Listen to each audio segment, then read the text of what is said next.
দিনাজপুরের নবাবগঞ্জে ৫৪০ নারীর মাঝে ফ্যামিলি কার্ড বিতরণ।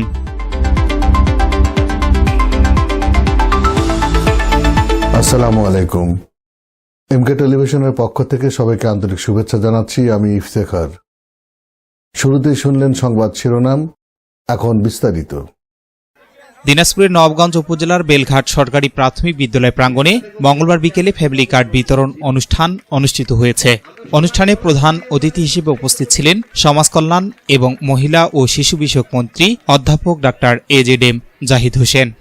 প্রধান অতিথির বক্তব্যে তিনি বলেন, বর্তমান সরকারের বয়স মাত্র ২২ দিন হলেও এরই মধ্যে ফ্যামিলি কার্ডের সুবিধা নারীদের হাতে পৌঁছে দেওয়া হয়েছে। তিনি আরও বলেন, শুধু ফ্যামিলি কার্ড নয়, বর্তমান সরকার কৃষকদের ১০,০০০ টাকা পর্যন্ত ঋণ মওকুফ করার উদ্যোগ নিয়েছে। মন্ত্রী বলেন, বিএনপি এমন একটি দল যারা সবসময় মানুষের কষ্ট ও দুর্দশা লাঘবে মানুষের পাশে থাকে। তিনি জানান, পরিবেশ সুরক্ষায় বিএনপি সরকার প্রতি বছর ৫ কোটি করে মোট ২৫ কোটি গাছ রোপণের পরিকল্পনা নিয়েছে। পাশাপাশি সারা দেশে খাল খনন প্রকল্প বাস্তবায়নের উদ্যোগ নেওয়া হয়েছে। আগামী ১৬ মার্চ দিনাজপুরের কাহারোলে এই প্রকল্পের উদ্বোধন করবেন প্রধানমন্ত্রী তারেক রহমান। অনুষ্ঠানে আরও উপস্থিত ছিলেন দিনাজপুর জেলা প্রশাসক Rafiqul Islam, police super Zidane আল মুসা, জেলা বিএনপির সাধারণ সম্পাদক বখতিয়ার আহমেদ কোচি সহ আরও অনেকে।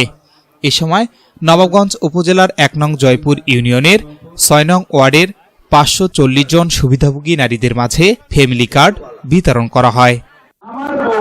কিন্তু আমার বউ টাকা পাবে, কার্ডটা পাবে, এই ডিসি সাহেবের মিসেসও পাবে কার্ড, কিন্তু সুবিধা পাবে না, অর্থাৎ উপকার ভোগী হবে না। কিন্তু ওনার কার্ডের মধ্যে লেখা থাকবে, আমার ওই মায়ের বা বোনের কার্ডের মধ্যে, যে আপনি যে টাকাটি নিলেন না, এই টাকাটি আপনি যারা সমাজে পিছিয়ে পড়েছে তাদের জন্য দান করেছেন, সেজন্য রাষ্ট্র কৃতজ্ঞতা বলে স্মরণ করে আমরা এটা কার্ডের মধ্যে, আপনাদের ছোট ছোট কার্ড, আজকে তো বড় কার্ড দেখলেন, আপনাদের বাড়িতে আমাদের কর্মকর্তা কার্ড পৌঁছে দিয়ে আসবে এবং সেই কার্ড হবে ছোট, সেই কার্ডের মধ্যে দিলে যারা সুবিধা পাওয়ার তারা পাবে, আর আমরা কার্ড পাবো, কিন্তু আমরা নাগরিক হিসাবে কার্ড পাবো, সুবিধা পাওয়ার জন্য কার্ড পাবো না। বুঝতে পেরেছেন?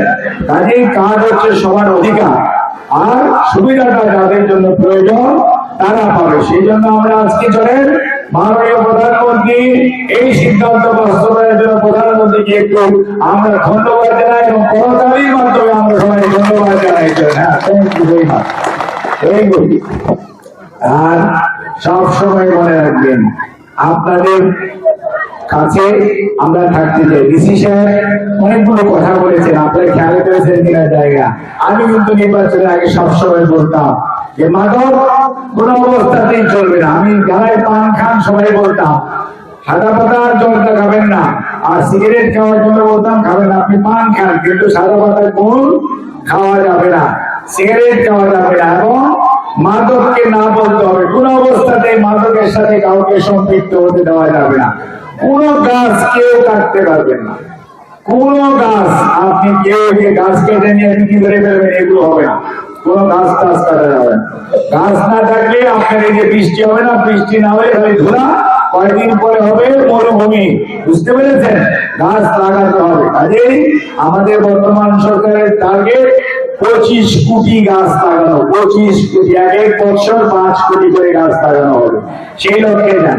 খাল খনন আমরা আগে বলেছিলাম, নদী নালা খনন, এই দেখেন ১৬ তারিখ ইনশাআল্লাহ মাননীয় প্রধানমন্ত্রী কাহারোলে আসবে, কাহারোলে এসে উনি খাল খনন কর্মসূচি উদ্বোধন করবে এই দিনাজপুর। কাজেই আপনারা মনে রাখবেন, আপনারা খুবই ভাগ্যবান এক জেলার মানুষ।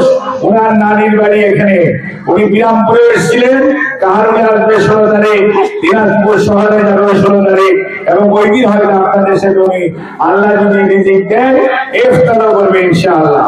কাজেই মনে রাখবেন, আপনারা এই সুযোগ কাজে লাগাতে হলে ডিসি সাহেবের কথাগুলো শুনতে হবে, অর্থাৎ ঝগড়াঝাটি করা যাবে না, মারামারি করা যাবে না, আলাপ আলোচনা করে সমস্যার সমাধান। S Rahman, news desk, MK television.